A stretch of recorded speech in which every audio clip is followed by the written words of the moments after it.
Hello everyone, welcome to exam form academy. Exam form academy के आज इस video में हम शुरू करेंगे 14 अप्रैल 2019 से करंट अफेयर के क्वेश्चन। और इस वीडियो का जो पीडीएफ फाइल है आपको नीचे डिस्क्रिप्शन बॉक्स में मिल जाएगा, आप वहां से डाउनलोड कर सकते हैं। तो चलिए शुरू करते हैं आज का वीडियो। कल मैं एक क्वेश्चन बताया था। क्वेश्चन ये था कि भारत की जो सबसे बड़ी बैंक है प्राइवेट सेक्टर की, वो है HDFC बैंक। तो इस क्वेश्चन को लेकर 2-3 लोगों का डाउट था कि मैं sir public sector, private sector और ओवरऑल को लेकर कंफ्यूज हूँ। तो आपको ये चार्ट याद रखना है, सिर्फ इससे सभी क्वेश्चन आपके क्लियर हो जाएंगे। अगर क्वेश्चन पूछा जाए भारत की सबसे बड़ी बैंक कौन है, दूसरे नंबर की, तीसरे नंबर की या चौथे नंबर की, वहाँ पे पब्लिक सेक्टर या प्राइवेट सेक्टर मेंशन ना किया जाए तो आपको ये सीक्वेंस याद रखना है। भारत की सबसे बड़ी बैंक SBI, दूसरी सबसे बड़ी बैंक HDFC, तीसरी सबसे बड़ी बैंक BOB, चौथी सबसे बड़ी बैंक ICICI। अगर मेंशन किया जाए भारत की सबसे बड़ी पब्लिक सेक्टर बैंक कौन है तो यहाँ से आपको प्राइवेट की हटा देना। तो सबसे बड़ी बैंक पब्लिक सेक्टर की SBI, दूसरी सबसे बड़ी बैंक BOB। अगर क्वेश्चन पूछा जाए प्राइवेट सेक्टर मेंशन किया जाए तो यहाँ पे आपको पब्लिक सेक्टर हटा देना। तो प्राइवेट सेक्टर में सबसे बड़ी बैंक HDFC, दूसरी सबसे बड़ी बैंक ICICI। तो ये आपको चार्ट याद रखना है और जैसे क्वेश्चन पूछा जाए वैसे आपको आंसर देना होगा।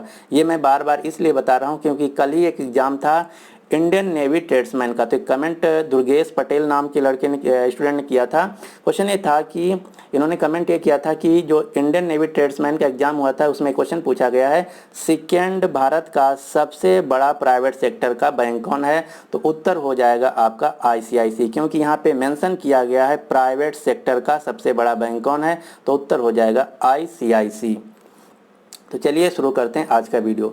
आज का पहला क्वेश्चन है, हाल ही में दूरसंचार विभाग, जिसको इंग्लिश में बोला जाता है डिपार्टमेंट ऑफ टेलीकॉम, ने भारती एयरटेल लिमिटेड कंपनी को किसके साथ विलय की मंजूरी दे दी है। तो ये दे दिया है टेलीकॉम सर्विसेज को। अब टेलीकॉम सर्विसेज जो कंपनी है ये मर्ज हो जाएगी भारती एयरटेल लिमिटेड के साथ। तो इस क्वेश्चन का जो सही आंसर है वो है बी, टाटा सर्विसेज। जो भारत में टेलीकॉम सेक्टर है, तो टेलीकॉम सेक्टर को रेगुलेट करने के लिए जो बॉडी है उसका नाम है ट्राई का फुल फॉर्म है, भी आपको याद रखना, इसका फुल फॉर्म है telecom regulatory authority of India. इसके अलावा 4 संस्थाएं और आपको याद रखना है। यहाँ से क्वेश्चन क्या पूछे जाते हैं ये भी आपको याद रखना है। ये जो 4 संस्थाएं हैं ट्राई, सेबी, PFRDA, IRDA, यहाँ से क्वेश्चन ये पूछा जाता है कि ट्राई किस सेक्टर को भारत में रेगुलेट करती है, या क्वेश्चन ऐसे पूछा जाता है कि टेलीकॉम सेक्टर को रेगुलेट करने वाली भारत में संस्था कौन है, तो उत्तर होगा ट्राई। ऐसे क्वेश्चन पूछा जाता है भारत में इंश्योरेंस सेक्टर को रेगुलेट करने वाली संस्था कौन है, तो उत्तर होगा IRDA। भारत में सिक्योरिटीज़ को रेगुलेट करने वाली बॉडी कौन है या संस्था कौन है, तो उत्तर होगा सेबी। और भारत में पेंशन को रेगुलेट करने वाली जो संस्था है उसका नाम है PFRDA। तो आपको इनका फुल फॉर्म आपको भी याद रखना है। इसके अलावा एक क्वेश्चन और यहाँ से पूछा जाता है, इनके हेडक्वार्टर पूछे जाते हैं। तो ट्राई का हेडक्वार्टर है न्यू दिल्ली में, सेबी का हेडक्वार्टर है मुंबई में, PFRDA का हेडक्वार्टर है न्यू दिल्ली में और IRDA का हेडक्वार्टर हैदराबाद में। और सबसे ज़्यादा जो हेडक्वार्टर पूछा जाता है वो पूछा जाता है IRDA, जो कि इंश्योरेंस सेक्टर रेगुलेटरी बॉडी है। तो आपको याद रखना IRDA का हेडक्वार्टर है हैदराबाद। इसके अलावा एक क्वेश्चन यहाँ से और क्वेश्चन पूछा जाता है, इनके चेयरमैन के नाम पूछे जाते हैं। तो ट्राई के जो वर्तमान में चेयरमैन है उनका नाम है राम सेवक शर्मा, सेबी के जो वर्तमान में चेयरमैन है उनका नाम है अजय त्यागी, PFRDA के जो वर्तमान में चेयरमैन है उनका नाम है हेमंत कॉन्ट्रैक्टर और IRDA के जो चेयरमैन है वर्तमान में उनका नाम है सुभाष चंद्र खुंटिया। और अभी अभी LIC के एग्जाम होने वाले हैं, तो LIC एग्जाम में ये संस्थाएं जरूर पूछे जाएंगे, इनके चेयरमैन, इनके हेडक्वार्टर और कौन सी जो संस्था किस सेक्टर से बिलोंग करती, ये इतने क्वेश्चन आपको तैयार होने चाहिए। तो इस क्वेश्चन का जो सही आंसर था वो था टाटा सर्विसेज। इसके अलावा ये भी जो रिसेंट में जितने भी मर्जर हुए हैं आपको याद रखना है, जैसे जो बैंक ऑफ बड़ौदा ये मर्ज हो गई देना बैंक विजया बैंक के साथ। इसके अलावा बंधन बैंक जिसका मुख्यालय है कोलकाता पश्चिम बंगाल में, एक प्राइवेट बैंक है, ये मर्ज हो गई है ग्राहक फाइनेंस बैंक के साथ।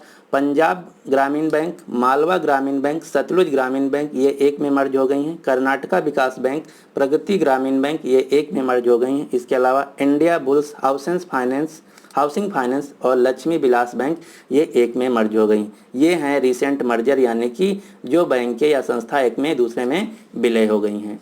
अगला क्वेश्चन देखते हैं। हाँ, इसके अलावा एक क्वेश्चन और आपको याद रखना, जो आईडीबीआई बैंक है, तो आईडीबीआई बैंक जो थी ये पब्लिक सेक्टर की बैंक थी। इसमें 51% की हिस्सेदारी एलआईसी कंपनी ने खरीद लिया है, इसलिए आरबीआई ने अब आईडीबीआई को पब्लिक सेक्टर से प्राइवेट सेक्टर की कैटेगरी में डाल दिया। तो यहाँ से दो क्वेश्चन आपको याद रखना है। अब ये हो गई प्राइवेट सेक्टर की बैंक, और कितने परसेंट? 51%। किसने खरीदा? एलआईसी कंपनी ने। तो 3 क्वेश्चन आपको याद रखना है।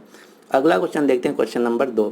हाल ही में पश्चिम बंगाल सरकार की किन 2 योजनाओं को संयुक्त राष्ट्र पुरस्कार मिला है? तो ये मिला है उत्कर्ष बंगला और साबुज साथी। इन 2 योजनाओं को अभी अभी संयुक्त राष्ट्र में इन्हें पुरस्कार दिया गया। अगर क्वेश्चन पूछा जाए ये जो पुरस्कार दिया गया इसका क्या नाम है, तो इसका नाम था world summit on the information society पुरस्कार।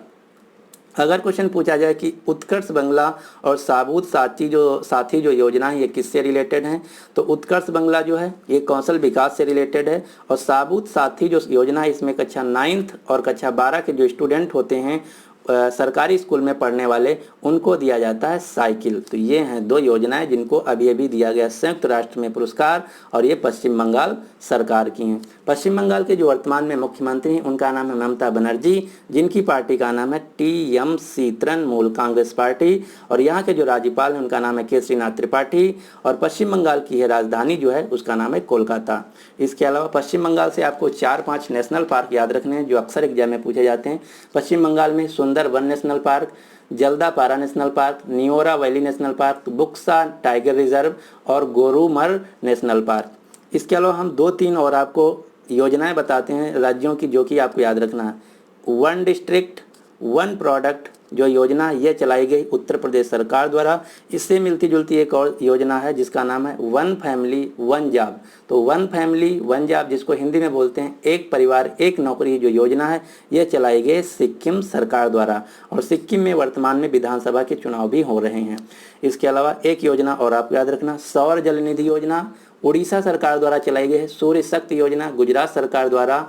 मेधा प्रोत्साहन योजना यह चलाई गई हिमाचल प्रदेश द्वारा। मीठी क्रांति योजना झारखंड सरकार द्वारा। प्रकाश है तो विकास है उत्तर प्रदेश सरकार द्वारा। तो ये सभी योजनाएं आपको याद रखना है, जिसमें से सबसे जो महत्वपूर्ण है वो हैं एक जिला एक उत्पाद उत्तर प्रदेश द्वारा, एक परिवार एक फैमिली सिक्किम सरकार द्वारा। ये 2 योजनाएं आपको जरूर याद रखना है।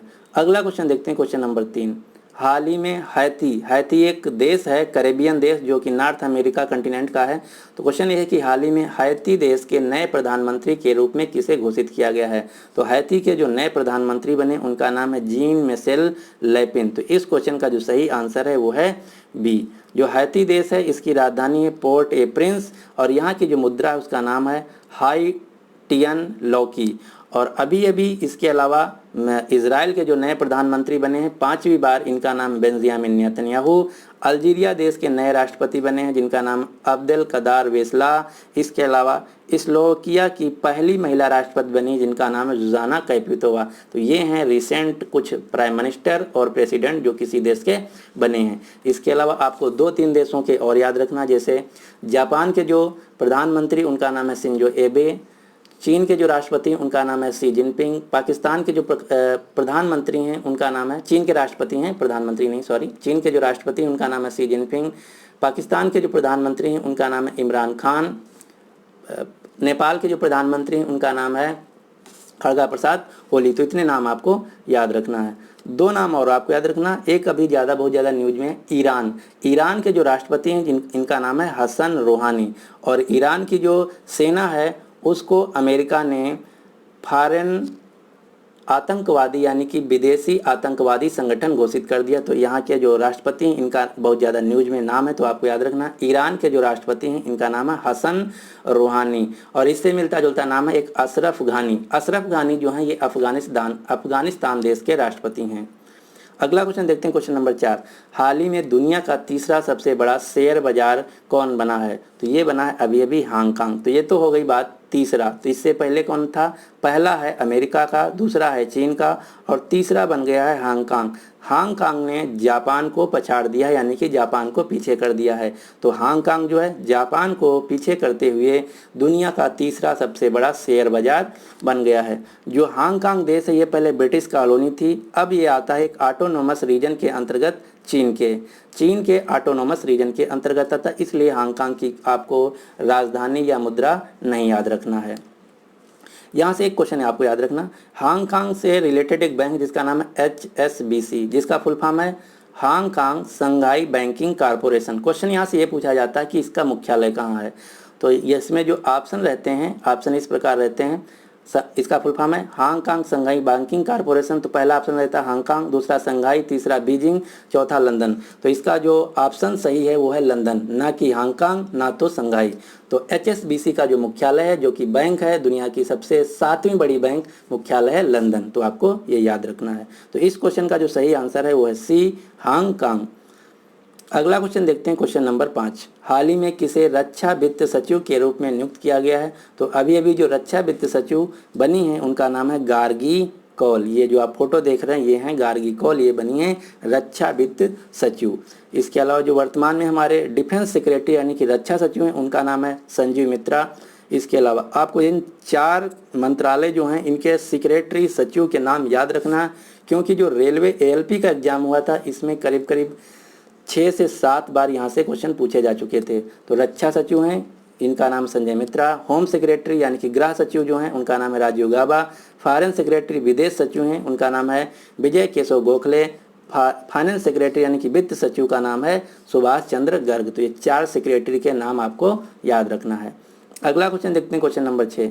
हाल ही में किस देश ने माउंट एवरेस्ट की ऊंचाई को पुनः मापने के लिए विशेषज्ञ दल भेजा है?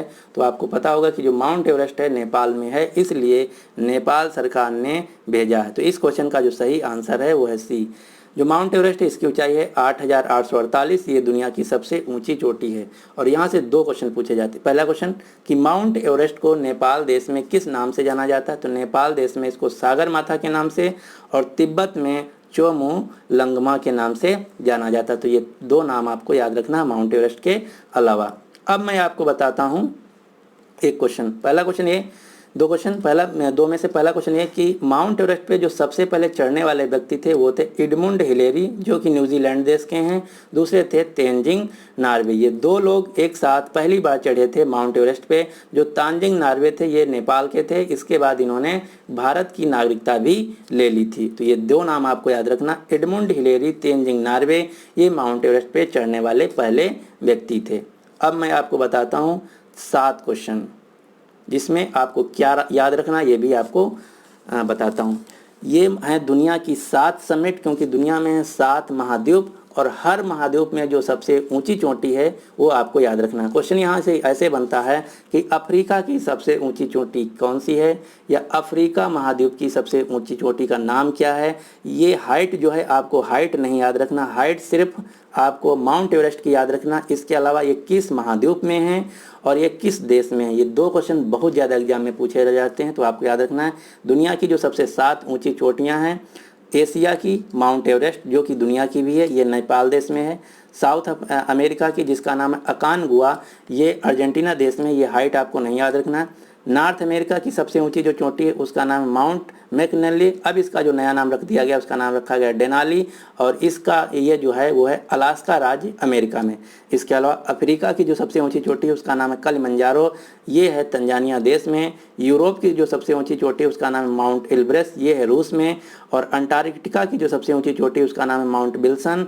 और ऑस्ट्रेलिया की जो सबसे ऊंची चोटी है उसका नाम है माउंट कोसेस्को। तो ये 7 नाम आपको याद रखना है, किस देश में है और किस महाद्वीप में है। ये क्वेश्चन बहुत ज़्यादा आपके एग्जाम में पूछा जाता है, और इनकी जो हाइट है नहीं याद रखना है। अगला क्वेश्चन देखते हैं, क्वेश्चन नंबर 7। हाल ही में सर्वोच्च न्यायालय ने किस राज्य पर भो बी श्वेतर भूत नामक व्यंग्यात्मक फिल्म पर प्रतिबंध लगाए जाने के कारण 20 लाख रुपये जुर्माना लगाया है? तो ये लगाया है पश्चिम बंगाल सरकार ने।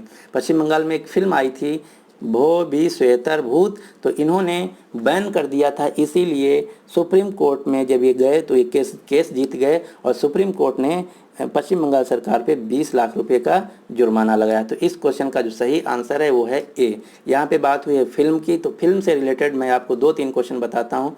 अभी अभी जो 64वें फिल्म फेयर अवार्ड थे वो दिए गए हैं, और जो फिल्म फेयर अवार्ड हैं ये दिए जाते हैं टाइम्स ग्रुप द्वारा, और जो नेशनल अवार्ड हैं ये दिए जाते हैं भारत सरकार द्वारा।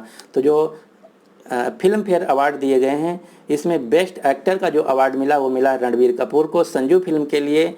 बेस्ट एक्टर मेल फीमेल का जो अवार्ड मिला है ये मिला आलिया भट्ट को राजी फिल्म के लिए, और बेस्ट फिल्म का जो अवार्ड दिया गया है राजी फिल्म के लिए। इसके अलावा 2 अवार्ड और आपको याद रखना। पहला तो बाफ्टा का फुल फॉर्म है British academy film and television award. तो इसमें जो बेस्ट फिल्म का अवार्ड दिया गया वो दिया गया रोमा को। ये है पूरी दुनिया की बेस्ट फिल्म बाफ्टा की। और बाफ्टा में जो अवार्ड होते हैं इसमें अलग से ब्रिटिश की जो फिल्म होता है उसको भी बेस्ट अवार्ड दिया जाता है।